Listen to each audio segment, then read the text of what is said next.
εκπομπής, Παγκόσμια ημέρα ασφάλειας τροφίμων η σημερινή 7η Ιουνίου. Και τι θα λέγατε, να ανοίξουμε ψυγείο, να ανοίξουμε κουζίνα, να δούμε τις κρυφές υγειονομικές βόμβες που απειλούν εμάς και τις οικογένειές μας. Τώρα που οι θερμοκρασίες ανεβαίνουν, αναφέρομαι ακόμα και στο λάθος ξεπάγωμα του κρέατος, του κιμά, μέχρι τις παγίδες στην παραλία, αλλά ακόμα και στο delivery. Για να μας δώσει λοιπόν ένα ταχύρυθμο οδηγό επιβίωσης, εδώ μαζί μας ο κύριος Δημήτρης Πέτσιος. Χαίρετε, διαιτολόγος, διατροφολόγος και μέλος της δικού σας επιτροπής του Συλλόγου Διαιτολόγων και Διατροφολόγων Ελλάδος. Τι σημαίνει τώρα πρακτικά, για πείτε μας, η ασφάλεια των τροφίμων και γιατί ένα απλό λάθος στη διαχείριση μπορεί να μας στείλει ακόμα και στο νοσοκομείο? Ναι, βέβαια. Ξέρετε, βάσει των δεδομένων του Παγκοσμίου Οργανισμού Υγείας, τα άτομα που νοσούν κάθε χρονιά με τροφογενή λίμωξη, με τροφική δηλητηρίαση, δηλαδή είναι δεκάδες εκατομμύρια. Και όλοι κάποια στιγμή στη ζωή μας μπορεί να έχουμε πάθει μια μικρή τροφική δηλητηρίαση. Μπορεί να ακούγεται απλό, αλλά δεν είναι.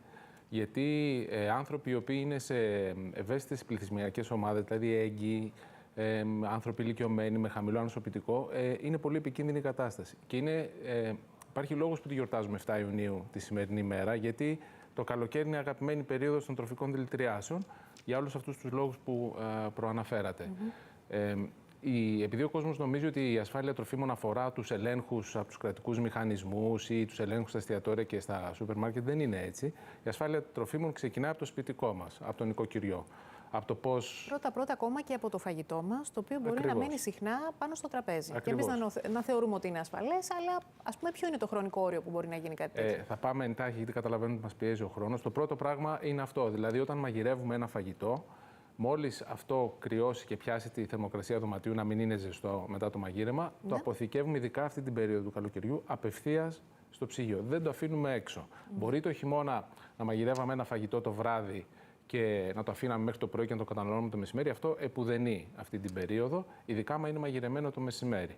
Και το καλύτερο είναι να το μοιράσουμε και σε μερίδες, δηλαδή σε ξεχωριστά δοχεία τάπερ, ώστε όταν χρειαστεί να το καταναλώσουμε πάλι το βράδυ, την επόμενη μέρα, να βγαίνει η μερίδα που χρειάζεται για ξαναζέσταμα και όχι όλο το φαγητό. Γιατί παρατηρούμε ότι ο κίνδυνος στην επιμόλυνση της τροφής, του τροφίμου, του φαγητού, είναι στις διαδοχικές διαδικασίες απόψυξης, θέρμανσης και ξανά ψήξης. Αυτό πρέπει να το αποφεύγουμε. Κατά τα λοιπά, ξεπαγώνουμε σωστά τα τρόφιμα? Γιατί το να ξεπαγώνουμε το κρέας αφήνοντας τον πάγκο, λοιπόν, ή μέσα στο ζεστό νερό, θα έλεγα ότι απαγορεύεται. Και είναι πολύ ωραία η ερώτησή σας. Όχι, ξεπαγώνουμε από βραδείς στο ψυγείο τα κρέατα, τις τροφές, τις ομές που χρειάζονται μαγείρεμα και τις μαγειρεύουμε απευθείας από το ψυγείο κατευθείαν στην επεξεργασία και στο μαγείρεμα.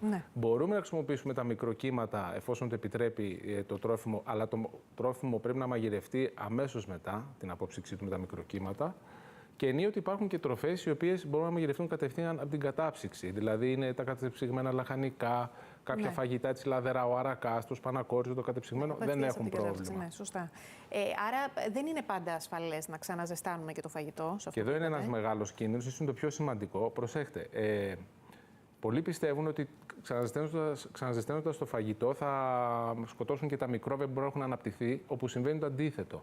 Επειδή οι αγαπημένες θερμοκρασίες των μικροβίων για να αναπτυχθούν είναι από 5 βαθμούς Κελσίου μέχρι και 60, και καταλαβαίνετε ότι όσο πιο πολύ αυξάνεται αυτή η θερμοκρασία, τόσο πιο πολύ ευνοείται η ανάπτυξή τους. Πιο επίφοβο γίνεται. Είναι πολύ πιο επίφοβο να ζεστάνουμε, και δεν το συζητάω για αυτή την περίοδο, να ξαναζεστάνουμε το ίδιο φαγητό, δηλαδή μία φορά μόνο.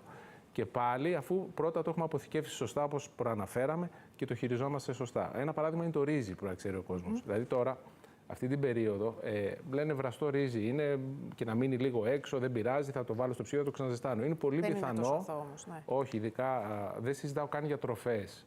Αλλά ακόμα και το ρύζι, δηλαδή τα γεμιστά και όλα αυτά τα φαγητά θέλουν λίγο προσοχή. Γιατί είναι πηγές πιθανούς τροφικής δηλητηρίασης. Και δεν συζητάω για φαγητά που θα έχουν αυγά, όπως είναι τα λαζάνια ή γαλακτοκομικά, κρέμες γάλακτος. Δηλαδή ένα ριζότο με κρέμα γάλακτος και λαχανικά θέλει πάρα πολύ προσοχή. Είναι επικίνδυνο. Κάτι ακόμα. Ποιο είναι το πιο συχνό και επικίνδυνο λάθος που κάνουμε λίγο στην κουζίνα μας με τα μαχαίρια, με τα ξύλα κοπής? Εκεί τώρα... Πολύ ωραία ερώτηση και αυτή. Γενικά, ο μεγαλύτερος κίνδυνος τροφικής δηλητηρίασης έρχεται τελικά από την διασταυρούμενη επιμόλυνση, όπως λέμε. Δηλαδή, υπάρχει ένας μύθος που πρέπει να πλένουμε το κοτόπουλο. Ενώ υπάρχουν σαφείς οδηγίες επιστημονικές που λένε επουδενή. Δεν το πλένουμε, ας πούμε, το κοτόπουλο στο νεροχύτη, γιατί καταλήγουμε να λερώνουμε το νεροχύτη και τα σκεύη τα διπλανά και τα καθαρά και το νεροχύτη και όχι το κοτόπουλο. θέλει πάρα πολύ προσοχή. Καταρχάς, μπορούμε να το ζητήσουμε από τον κρεοπόλιο όπως το θέλουμε, τεμαχισμένο και μεριδοποιημένο, ανάλογα πώς θα το μαγειρέψουμε. Όταν το χειριζόμαστε, έχουμε διαφορετικά σκεύη για το ομό φαγητό, όπως είναι το κοτόπουλο, το ομοκρέας, που θέλει μαγείρεμα, και διαφορετικά εντελώς για τα ομά τρόφιμα που δεν θέλουν μαγείρεμα. Ας πούμε τα λαχανικά που θα κόψουμε τη σαλάτα μας. Άλλο μαχαίρι, άλλο ξυλοκοπής, και πλένουμε καλά τα χέρια ενδιάμεσα όταν θα μεταφερθούμε να επεξεργαστούμε το ομό τρόφιμο από το τρόφιμο που τρώγει το ομό. Τα λαχανικά, δηλαδή από το κρέας να πάμε στα λαχανικά, ή με γάντια. Θέλει πάρα πολύ προσοχή να μην επιμολύνουμε και το χώρο και τα σκεύη. Είναι πάρα πολύ βασικές λεπτομέρειες και πρέπει να τις έχουμε υπόψη μας. Καμιά φορά τα περνάμε λίγο αψήφιστα αυτά, αλλά είναι πάρα πολύ ουσιώδη για την καθημερινότητά μας, για την υγιεινή και την ασφάλεια. Και κυρίως. ένα τελευταίο για τους μπουφέδες. Τώρα με τα ξενοδοχεία και γενικά τις επισκέψεις καλοκαιρινές. Ό,τι είναι κρύο στο μπουφέ, ό,τι τρώγεται κρύο θα πρέπει να είναι κρύο. Δηλαδή σαλάτες, η ντομάτα, το αγκουρί, αλιφές, ό,τι έχει μαγιονέζα, οι τονοσαλάτες, θα πρέπει να είναι κρύα, να μην είναι χλιαρά, να μην είναι μαραμένα. Αυτό φαίνεται ότι είναι καλά αποθηκευμένα και μας τα βγάζουν για να τα καταναλώσουμε όπως πρέπει.